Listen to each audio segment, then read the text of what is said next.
Hi, wanted to get this in before the close of Monday because that was the promise. Day got away from me, but we're going to take a look at mind mapping and how it can be of value to our CSOs during their service project.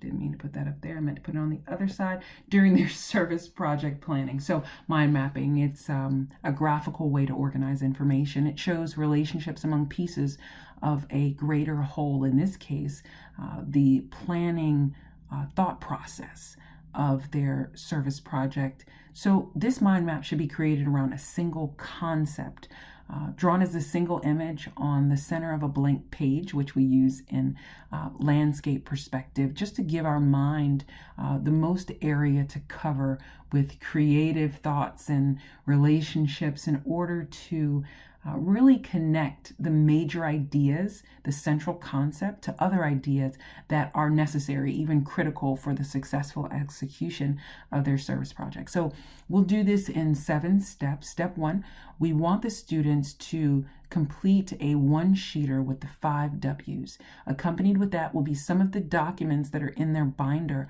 from the Leadership Training Institute. New to the binder, at least for this mind mapping exercise, will be the 5 W's: who, what, when, where, and why. The who will either be told from the CSO's perspective or from the target participants' perspective. The what will be what they will host, build, give, execute. We want to make this a singular activity. Even if they're going to conduct a whole campaign, we want to have a starting point that we can focus on and then expand and build from there. The when will be a date and time. The where will be the location of the activity. The why is the value proposition. Why is this important? Why should people support it? Why should people care, right? I think that's really what we're trying to get to here, is why should anybody care? And we want to make sure the students have a tool to articulate the why. Why is this a benefit? So step 2, we'll begin the map on the paper. I want to give you an example of what I find to be a valuable mind map, and this is from Disney. So in this mind map, Disney Studios has their major object, or their main idea here, their creative talent of studio. Maybe it's creative talent theatrical studio films. You get the idea, right? It's a main idea. It's the major object. And you'll see here music is a minor object, but in between the major and minor object are statements or sentences that tell you what the relationship is. For example, feed tunes and talent to music. Keeps films in mind when they're out of circulation. The music. And you see there are directional arrows. That's a little advanced in my opinion.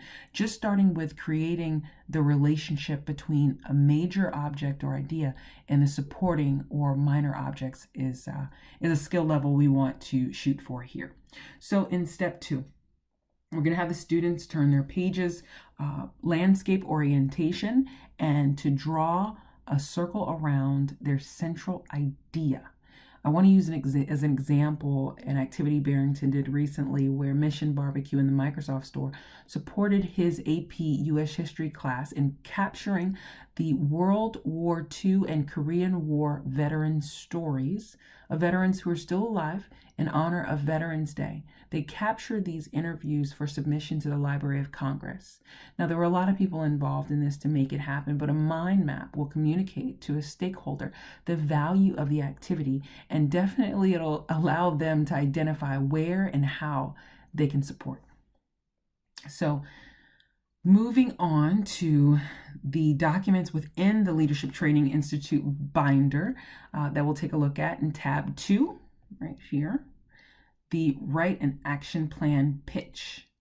This is something that the student and their advisor needs to work through, but the mind map will help them do that. So here again, presentation to the administrator.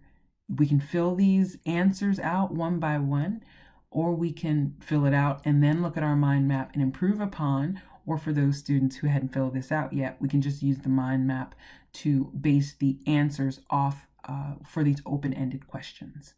So in order to generate our mind map, we have our 5 W's, but we also want to take a look at tab 2 under step 3. writing the topic. So we have the main idea, and we want to use questions A, B, and D. A, what do you want to do exactly? This is going to be the subtitle to your main or major object. So we have veterans activity. What exactly do you want to do? Capture World War II veteran stories for submission to Library of Congress. You can definitely abbreviate that and make it more marketing friendly. But you definitely want the students to be able to articulate what they want to do. The who, what, when, where, why will also help them do that. So the C, is this a new activity?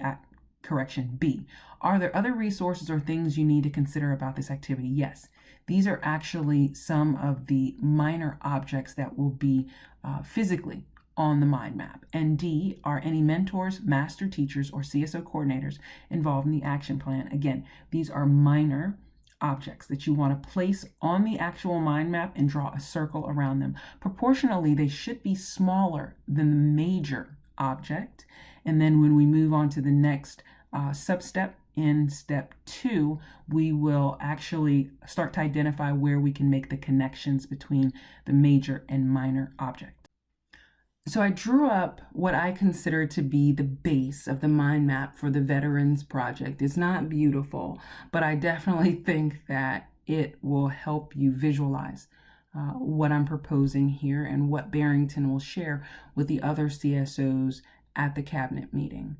So the main idea, Veterans Project, with the subtitle, World War II Library of Congress Stories. You'll see radiating from that central or major object are the minor objects, the Microsoft Store, Mission Barbecue, local newspaper, and local Veterans Affairs or local VA. The lines connecting the minor objects to the major object or the major idea are the statements that help you understand the relationship. So from the local VA on the left to the Veterans Project, 10 veterans. That's a resource that is coming from the local VA. If the student or the CSO had to be concerned with the transportation of the veteran, then there might be a minor object for Uber that would be identified as the transportation method for the veterans. Local newspaper, there's a press release. So because we don't have those directional arrows, the student would actually have to be able to speak to or articulate the press releases from the CSO or their advisor from the school, or maybe it's from Mission Barbecue. But using the mind map to talk through this and allow the person reviewing it to ask questions. I think that's the biggest takeaway here is at the cabinet meeting, students can use this activity to help facilitate communication, ideas, to answer questions, and grow this minor mind map into something that's a real tool as they move forward and plan. So moving back to those CSO provided questionnaires, open-ended questions, think about a presentation to your administrator. So are there any costs involved? In this mind map, there's no cost identified. Microsoft Store is providing 10 Surface Pros. Mission Barbecue is providing food for 20. Local newspaper is going to provide marketing and press based off of a press release. And the local VA is going to take care of providing veterans for the actual capture of those stories for the submission of to the Library of Congress. So do you see how the mind map can be used to explain or address any concerns, issues, or even risk? All right, so thank you. If you have any feedback, notes for me, anything that can be improved in terms of communicating the idea, I would appreciate it. And Stephanie, obviously, we will take a look at how we can make this look better and prepare for the students to receive this small block of instruction to help them build on the planning that they've already executed for their service project. I really appreciate you all's time, and I think it would be kind of cool to put the CSO thing right before I sign off.